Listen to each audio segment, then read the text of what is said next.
Jaya Jaya Prabhu.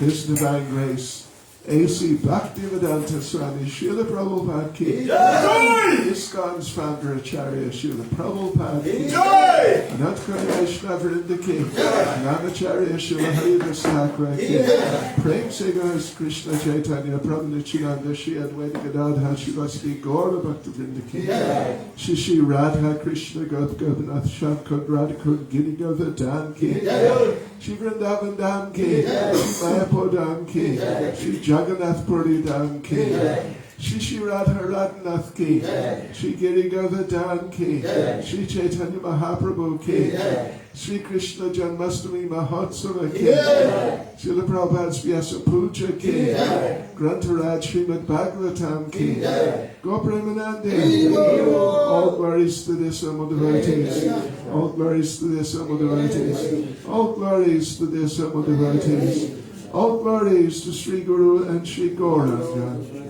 all glories to Srila Prabhupada. The lotus feet are supposed to master. Bhagavatam is lotus feet, right down to eyes raised, one to the cross, zero self. And take the mercy on the way to the Adamant consciousness, say five, either way, attach the keys to us, feet, action, close of his eyes. Close my eyes, and eyes, close my heart, transcendental knowledge. He's my Lord, worth of the birth. When the ecstatic pregnancy, Rami is destroyed. It's your existence in everything. All spiritual masters, spiritual masters, we're not going with all the masters, spiritual. All masters, spiritual masters,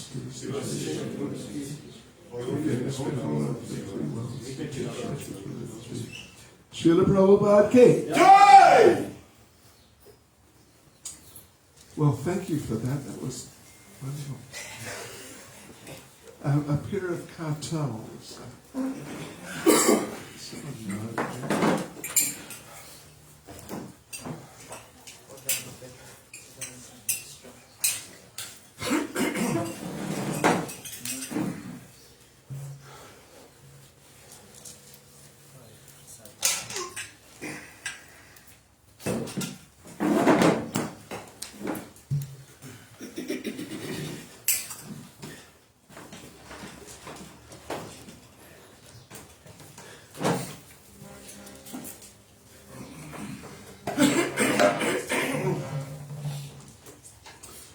Jai Radha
Divine grace. Bhakti Swami Srila Prabhupada ki, ISKCON's founder Acharya Srila Prabhupada ki, Grantaraj Srimad Bhagavatam ki, Shishi Radha Raghunath ki, Shri Giri Govardhan ki, Shri Chaitanya Mahaprabhu ki, Sankirtan Yagyaki, Gopremanande. All glories to their Samal devotees. All glories to their Samal devotees. All glories to their Samal devotees. All glories to Sri Guru and Sri Gauranga. All glories to Srila Prabhupada. Oh. Thank you.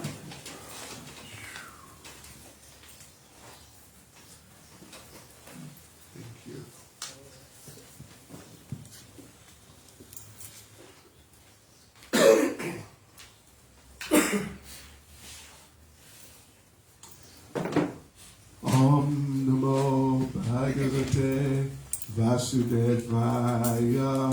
Om Namo Bhagavate Vasudevaya.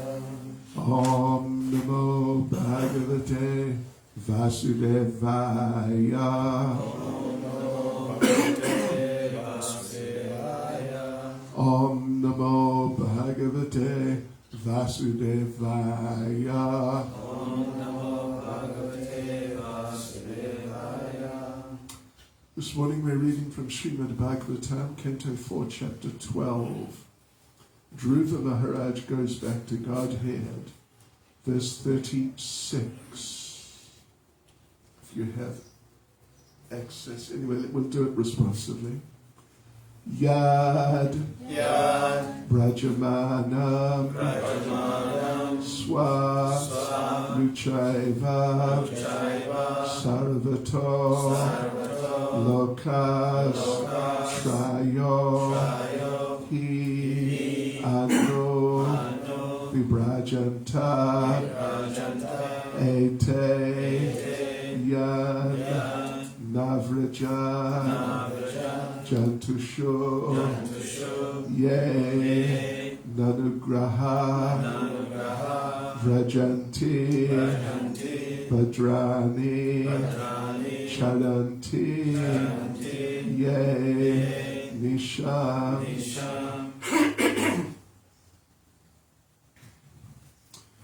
Yabrajamanam Swaruchaiva Sarvato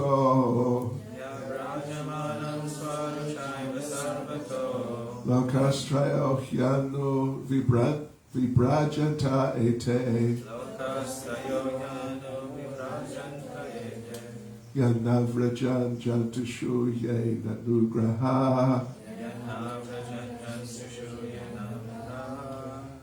Vrajanti Bhadrani Charanti Net Ye Nisham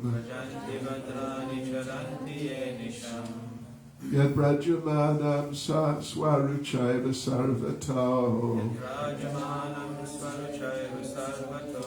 Lokastrayo Hyano Vibrajanta Ete Yanavrajan Jantushu Ye Nanugraha Vrajanti Bhadrani Charanti Ye Nisham Yad Brajamanam Swaruchaiva Sarvato Lokastrayo Hyano Vibrajanta Ete Yanavrajan Jantushu Ye Nanugraha Vrajanti Bhadrani Charanti Ye Nisham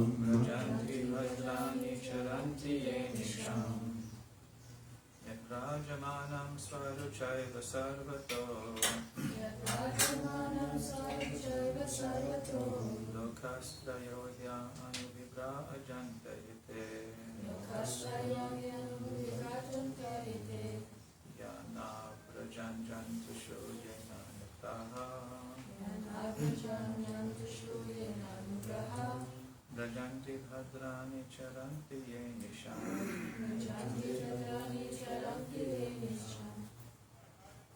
Yaprajamanam Swaruchaiva Sarvato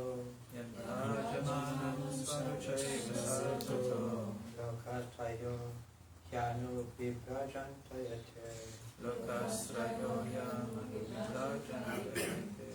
Yana Vrajan Jantushu Yena Nugraha Rajanti Bhadrani Charanti Nisham. Mataji is. Yaprajamanam Svaruchaiva Sarvato Lokasthayo Hyanu Vibrajanta Ete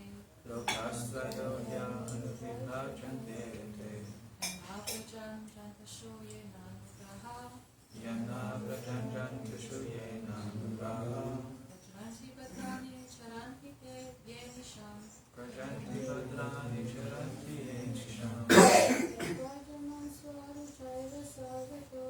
Yaprajamanam Svaruchaiva Sarvato Lokasthayo Hyanu Vibrajanta Ete Nakastayo Hyanu Vibrajata Ete.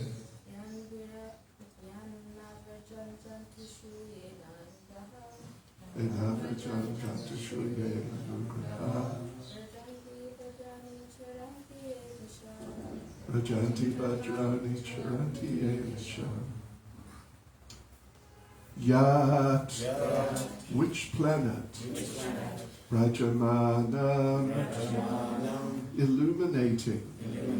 Swarucha, by self-effulgence. Eva, only. Sarvata, everywhere.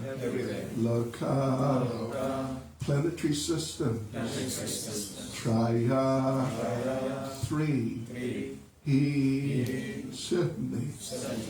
Anu, thereupon. Vibrajante, give off light. Ete, these. Yat, which planet? Na, not. Avrajan, have reached. Jantusho, to living entities. Yea, those who. Ananugraha, not merciful. Rajanti, reach. Bhadrani, welfare activities. Sharanti, engage in. Yea, those who. Anisham, constantly. Translation. The self-effulgent Vaikuntha planets, by whose illumination alone all the illuminating planets within this material world give off reflected light, cannot be reached by those who are not merciful to other living entities. Only persons who constantly engage in welfare activities for other living entities can reach the Vaikuntha planets. Purport by Srila Prabhupada. Here is a description of two aspects of the Vaikuntha planets. The first is that in the Vaikuntha sky there is no need of the sun and moon. This is confirmed by the Upanishads as well as Bhagavad Gita. Nata basayate suryo na shashanko na pavaka. Bhagavad Gita 15:6. In the spiritual world, the Vaikuntha lokas are themselves illuminated. There is therefore no need of sun, moon, or electric light. It is, in fact, the illumination of the Vaikuntha lokas which is reflected in the material sky. Only by this reflection are the suns in the material universes illuminated. After the illumination of the sun, all the stars and moons are illuminated. In other words, all the luminaries in the material sky borrow illumination from Vaikuntha Loka.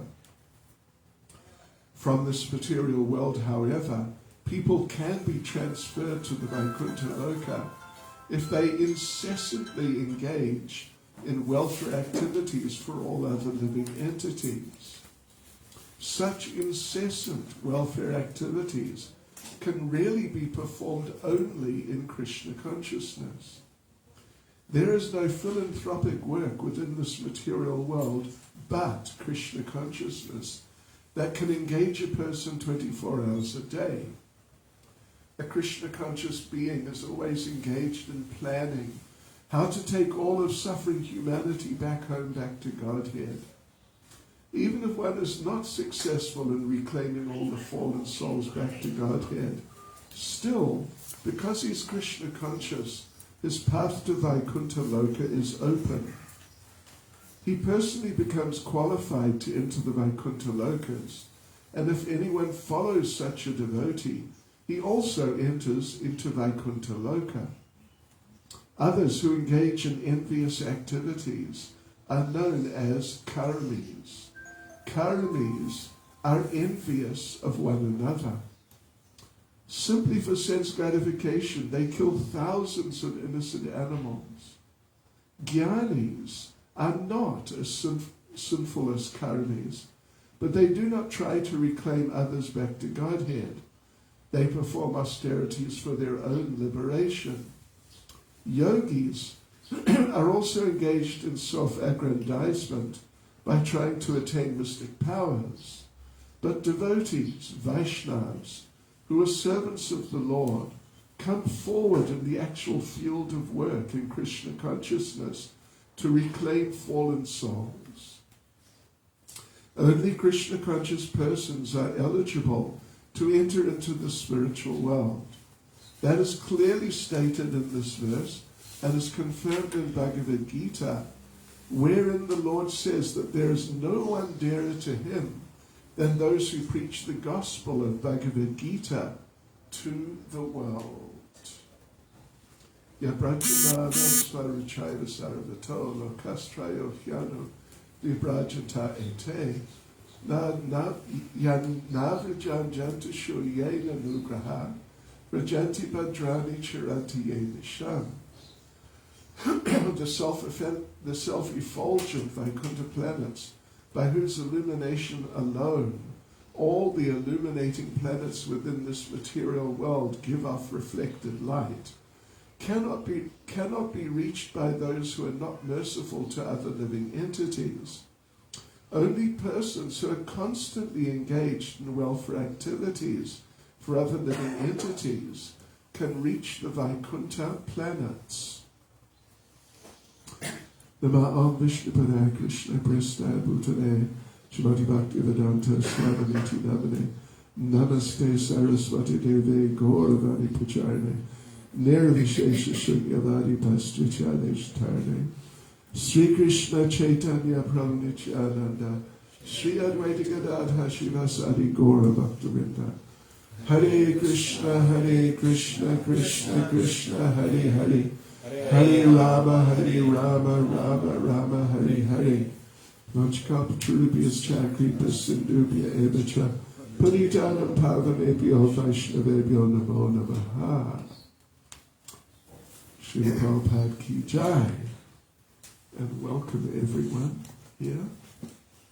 This is very interesting. This is really very interesting and very important indeed. First point which is made is that any illumination that you see anywhere, particularly means the material world, is actually just a reflection of the natural illumination which is there in the spiritual world. And that includes the sun. Yes. That's really a very interesting point. Just like Srila Prabhupada elsewhere, there's not so many places, but there's a few places Prabhupada talks about the sky here in the material world. The sky is blue, of course. And Srila Prabhupada explains that Krishna is blue, of course. So the effulgence of Krishna's blue body is blue. So in other words, the Brahma Jyoti as such is blue. And the sky which we see is the Brahma Jyoti covered by matter. and out the sky we see is blue. So Prabhupada makes this point that it's a type of reflection or like that of the brother Jyoti, but of Krishna. Of Krishna and the effulgence of Krishna's body. It's really very amazing and wonderful. And now in this case, of course, the sun, probably we've seen video, some attempted video of the sun and it's blazing and flames and everything. But it's just been passed down from Vaikuntha to it. Yes, that's all. It's just the illumination of Vaikuntha, which has in some special way become sort of attached to that particular body in the sky, the sun, planet. That's interesting, isn't it? Vaikuntha is so powerful. The sun is extremely powerful. Here we are, however many millions of miles or kilometers away from it, but it still makes things really hot sometimes, extremely hot, even from such a distance. It may become intolerably hot. People die, even at millions of miles away from it. But the powers come from Vaikuntha. Of course, in Vaikuntha, in the spiritual world, there are unlimited Vaikuntha planets. It's not just 1 or 2 or 10 or 100 or 1,000 or 1,000,000. There's actually an unlimited number of Vaikuntha planets. And Srila Prabhupada, at the beginning of the purport, quoted Bhagavad Gita chapter 15, verse 6. And it's a fairly well-known verse. Na tad basayate suryo, na shashanko napavaka. That in the spiritual world, there's no need for sun or moon or electricity.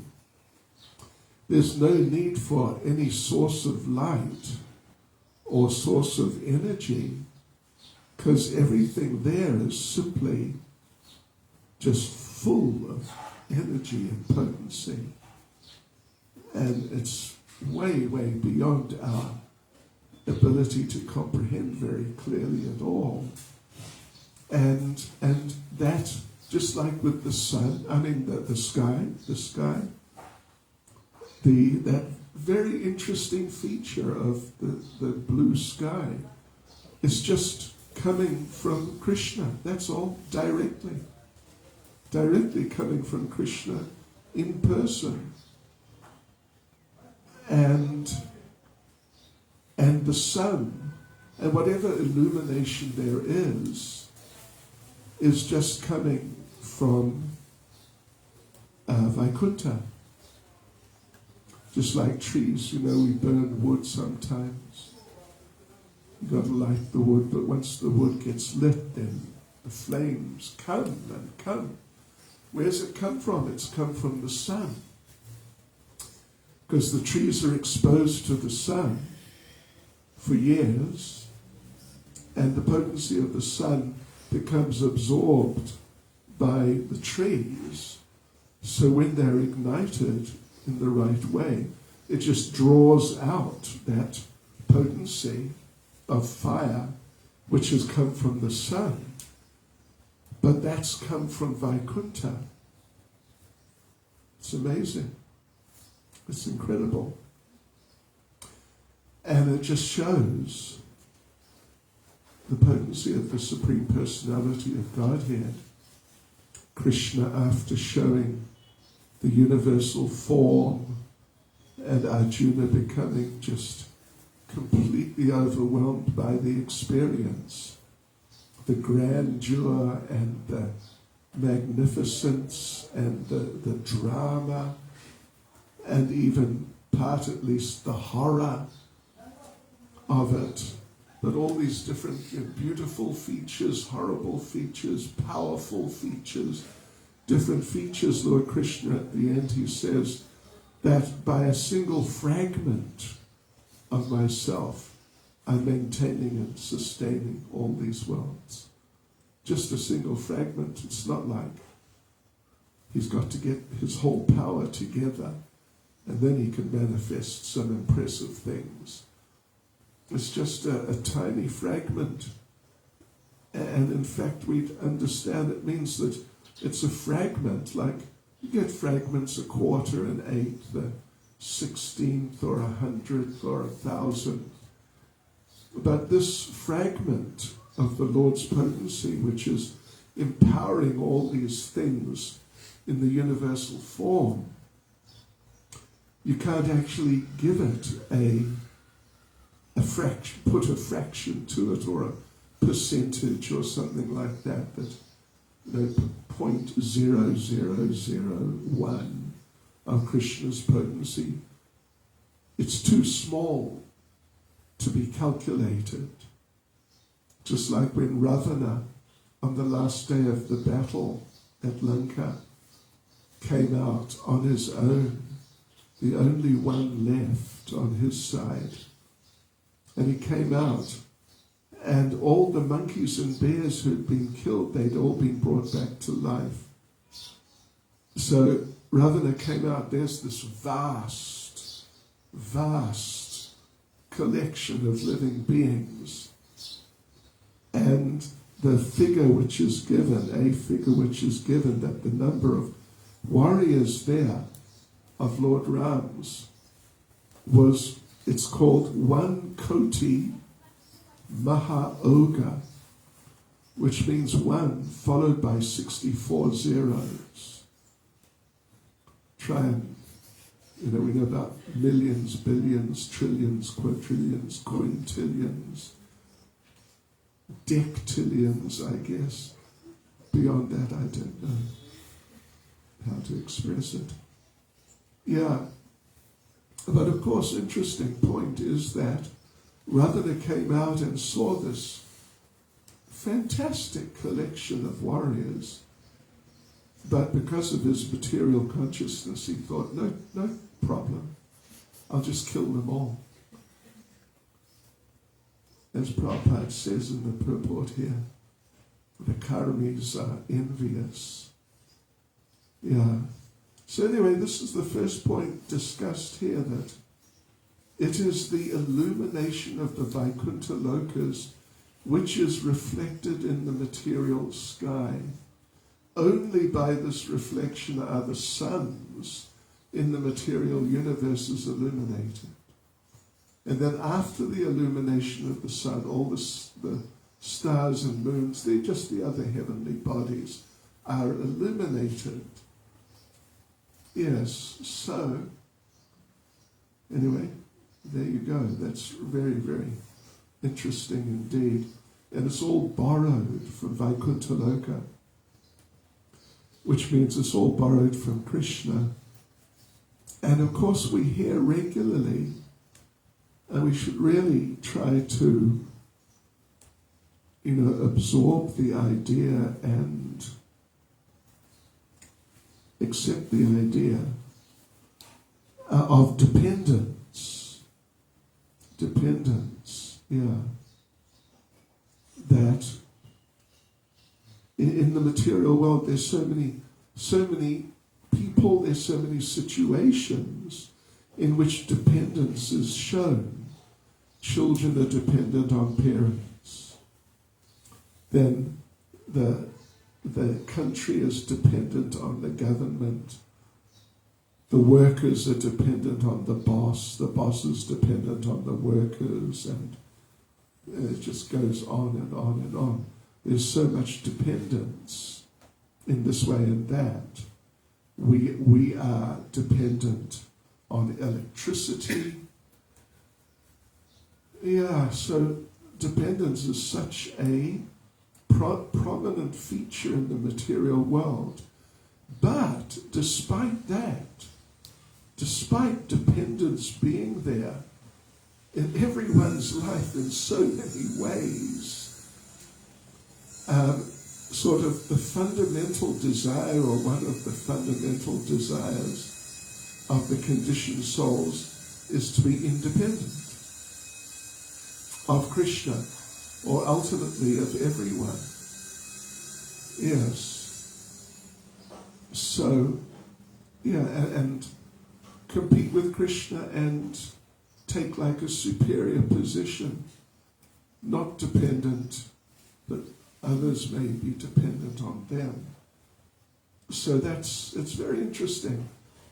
If we study this whole question of dependence and degrees of dependence and degrees of independence and how it all works, then we'll see that dependence is far more prominent in this world than independence. Yeah. Ultimately, these bodies are dependent on the life force being maintained within them, and we can't control when the time comes for the life force to go out. So we're dependent in the embodied state, and we have no possibility of really independently controlling our lives in the physical sense. So then Prabhupada goes on this really important point, and it's a really amazing point, that Vaikuntha cannot be reached by those who are not merciful to other living entities. Only persons who constantly engage in welfare activities for other living entities can reach the Vaikuntha planets. Nobody else can. Prabhupada talks about the karmis, jnanis, and yogis. These are three, and the devotees, of course, but in terms of non-devotees, these three, KJY, that's my abbreviation in word, KJY, karmis, jnanis, yogis, when I'm making notes. So the karmis, jnanis, and yogis, they, to different degrees and in somewhat different ways, they are not merciful. And at the very best, mercy is not prominent, if at all, generally not at all, other than, if you can call it mercy, being merciful to oneself. So Prabhupada talks about that how the devotees are very merciful, but then the first category of others that Prabhupada then talks about is the karmis.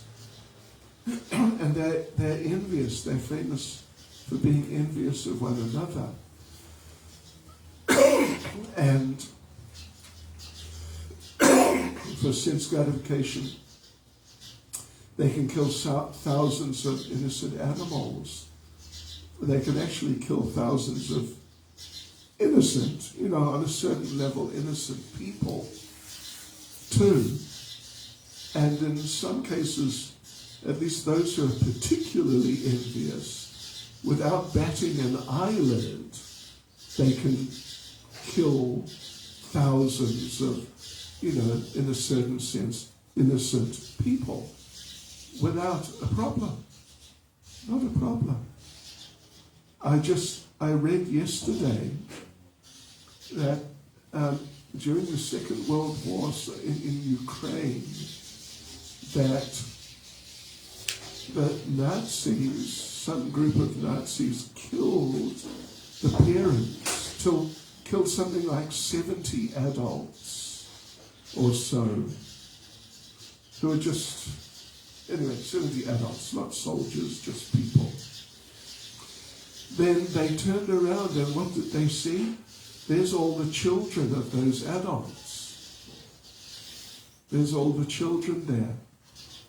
And they had a little discussion, what are we going to do with them? If we keep them, we have to feed them and, look after them. So they just killed all the children. And the enviousness, it's really, really amazing. It's really amazing. So the thing is, this is the thing, that when we fall into material existence, the fundamental idea is that I'm envious of Krishna, I don't want to accept Krishna, I reject Krishna, and rather I want to have a position like that, and I want to be the one who enjoys and who's prominent and like that. Look after number one, as they say. And so that really, that's there within the heart of every conditioned soul. Just like if you remember a very famous pastime of Srila Prabhupada's, he made his first visit, or made a visit, to Dai Nippon. They're a Japanese book printing company. And they showed him, one sales executive showed him around and like that. And then the sales executive took Prabhupada to meet with the owners, the directors and the big people. He's just a young man, the salesman.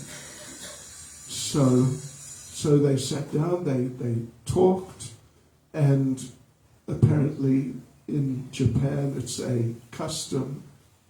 Everyone must have a business card with your name and your position and contact details like that for when you're interacting with other business people. So all of these directors and important people, they all had business cards. They all put them down one after the other in front of Prabhupada, and the young sales executive put his somewhere in the pile. It's just somewhere in the pile.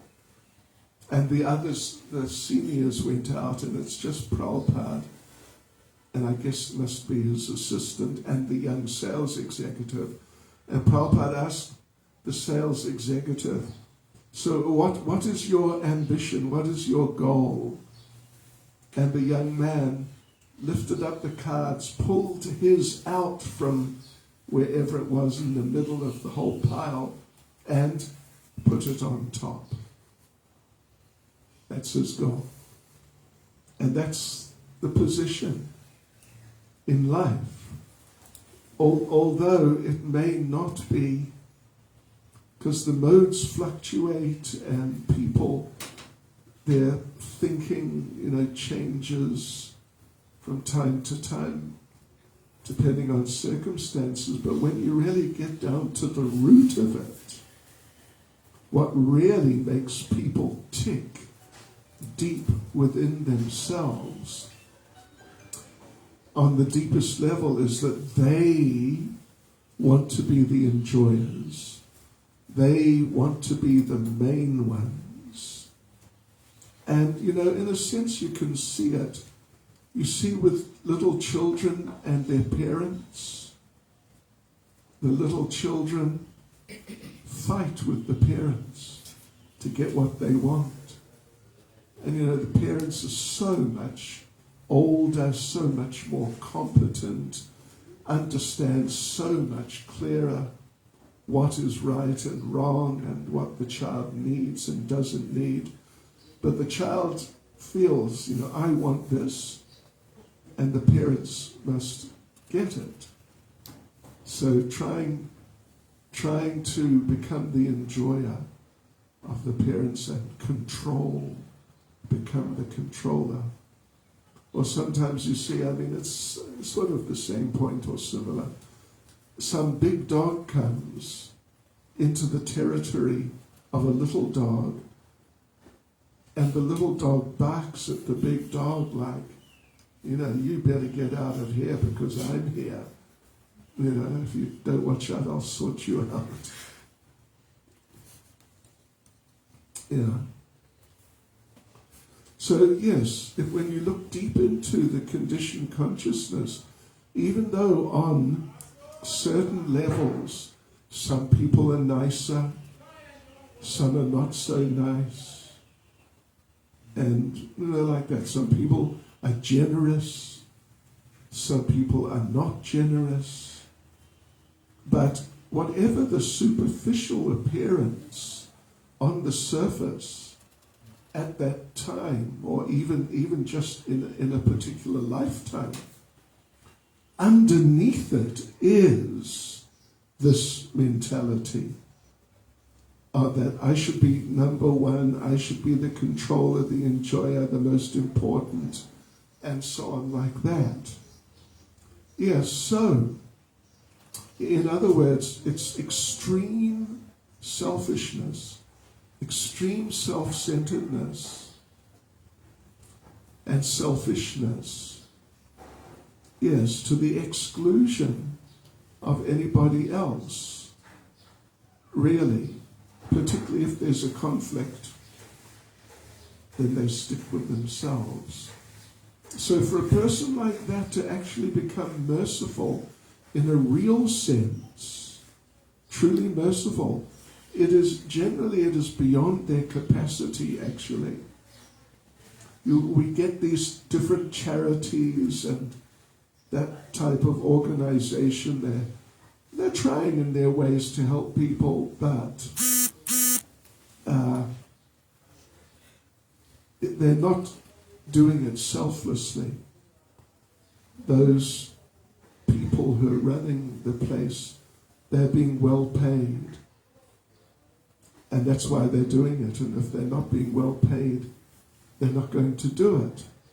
I remember it was probably about 15, 20 years ago, quite some time ago, there was a news report about one German charity.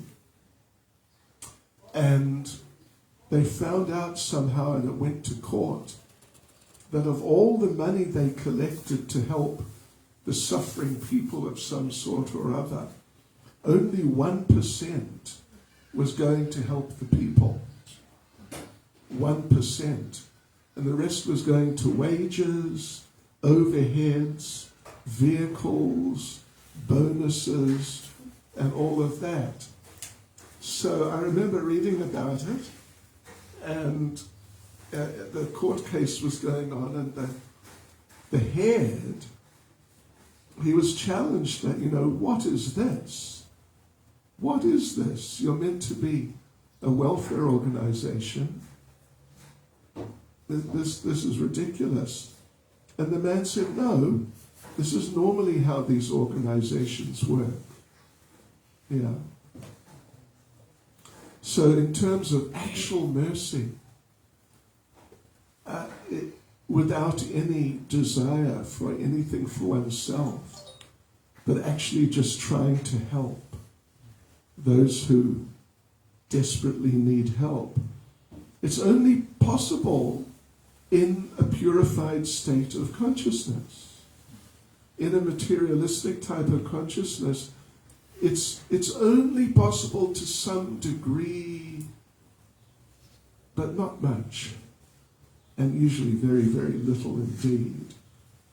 So, therefore, and of course we've all come from those materialistic backgrounds of different types, and it's also ingrained in us, and old habits die hard. So as a sadhana, as a practice for purification, we need to participate in the welfare activities of Krishna consciousness. Particularly, just any book distribution, Harinam, festivals, prasadam distribution, etc., etc. we need to engage in those types of activities because they will, of course our chanting will help and everything will help actually. But particularly we need to do those types of activities because they'll have, at least for us, the effect of quite strongly cleansing that sort of the karami type of attitude. What's in it for me in terms of enjoyment type of attitude, and help us to become selfless step by step. We need to do it as a sadhana. So of course we need to do it because the people need it. If they don't get it, the world will go to hell. It's already well on the way. And the problem with that is, if it goes more to hell, it may affect us. Yeah, it may affect us. Meaning, we may become banned because we're not materialistic enough or something. So yeah, we need to do this to really, the mercy aspect of our devotional service needs to be cultivated for these different reasons. One is for our own purification, and then another is just for the development of the Krishna consciousness movement and its success. Otherwise, the Karalis are so envious. The Jnanis are not so envious. I mean, they're not like opposed so much to others, but they're just in it for themselves. I want liberation for me. And the yogis, they want mystic powers, so that's materialistic, so they can acquire material things like that. So with them, there's no possibility, there's no good possibility that they're actually going to be merciful. They're not capable. It's just like someone is physically incapable of lifting a weight like a motor car. None of us can lift a motor car ourselves because it's just beyond our physical, beyond the capacity of our gross bodies. So our subtle bodies, it's beyond the capacity of subtle bodies to really be merciful if the subtle body is just conditioned, materialistic subtle body. So that means the ultimate point, as far as what is said here, that means only the devotees can go back to Godhead, because you can't go back unless you're merciful. You may be very clever or whatever, some sort of qualification. But if you don't have the qualification of mercy through the purified Krishna conscious heart, you're not going anywhere other than your next material body. And therefore, Prabhupada, at the end, Prabhupada makes the point, in the Bhagavad Gita, there are those two verses where Lord Krishna says no one's dearer to him than one who's preaching, giving people the message of Bhagavad Gita. In this way we see parallel between Krishna and Lord Caitanya. Actually, ultimately the mission is one, to deliver people. And it's appreciated if we deliver people or we try. So, yes. Hare Krishna. Srila Prabhupada. Any comments or questions? Nishingananda Prabhu. Imagine the purport. I appreciate the point where Prabhupada says, and he's talking about being compassionate, as you mentioned, and to extend mercy to all living entities. And Prabhupada says, even if you follow someone that's doing that, right. So in our case, like following Prabhupada, who's, that the perfection of compassion or the mercy of Lord Nityananda and extending himself. Right. So if by following him, then we also have that hope Right. of going back. Yes, thank you. That's good. That's very important. Because, if we don't have that person to follow, that's another part of the sort of formula or just the way things work. You need someone like that. Otherwise, you also won't be able to become merciful beyond a certain point at least. Thank you. Sripdamada Prabhu. I have a question. Clearly, one cannot go to Vaikuntha if one is not merciful, and only devotees are merciful. Make very clear. What does it mean, a devotee is merciful? What does the devotee do? How do they act? So that you can understand that they're merciful. Because sometimes, devotees, they're not preachers, some of them, they're not like, and generally we see mercy means to preach and give Krishna consciousness. But what does it really mean that a devotee is merciful? Well, in essence, in principle, that whatever you're able to do, because you must be able to do something to help the spreading of the Krishna consciousness movement, that great act of mercy, that you should do. So even something like deity worship may not appear. I mean, there have been controversies in the past that, what is it?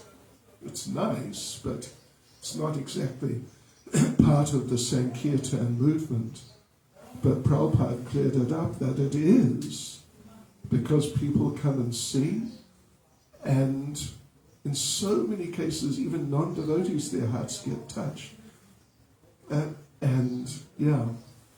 So, of course, the more we can go and actually transmit it, like book distribution, speaking to people, the more we can do that, the better.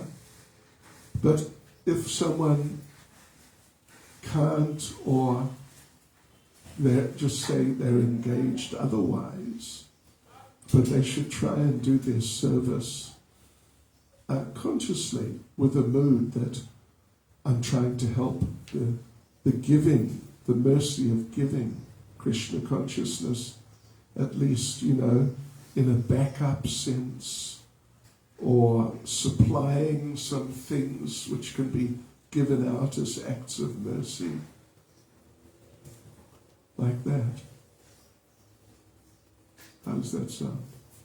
It's very merciful.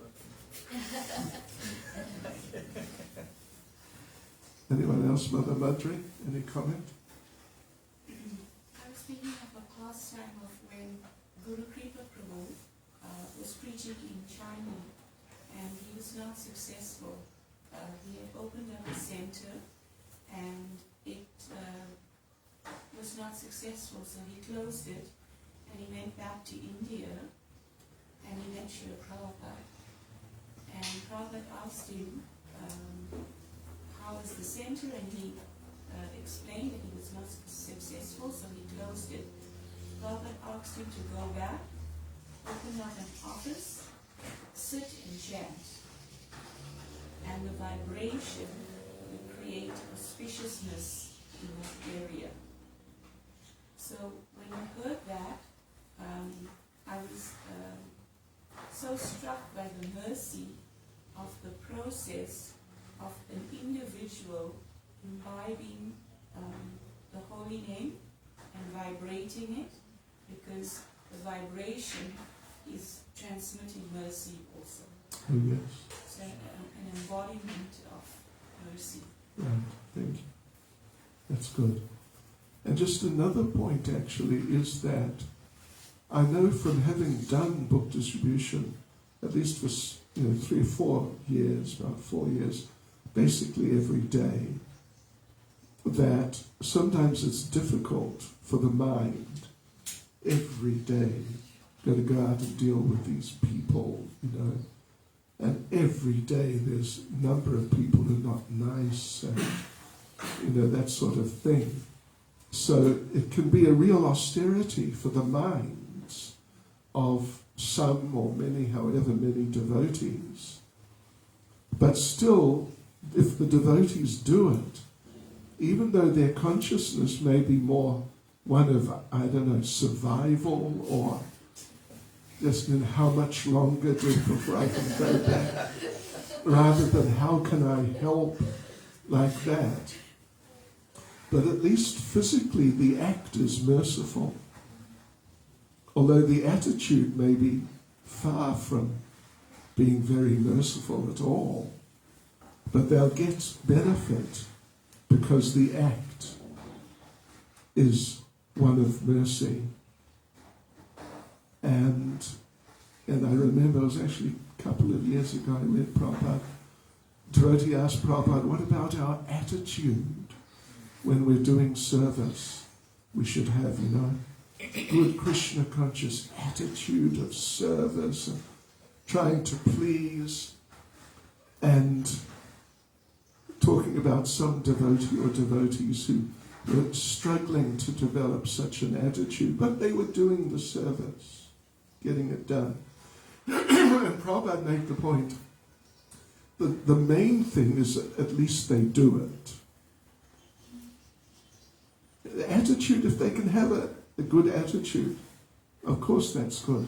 But at least if they do it, they'll get benefit. Yeah. I mean, it's not an excuse for not having a good attitude. But still, it's a fact. As long as one does it, the activity is so purifying. Even people who are not devotees at all and they don't know what they just do something which is related with Krishna consciousness. Whatever their attitude is, they get benefit. Hare Krishna. Hare Krishna. Srila Prabhupada ki jai. Swami ki jai.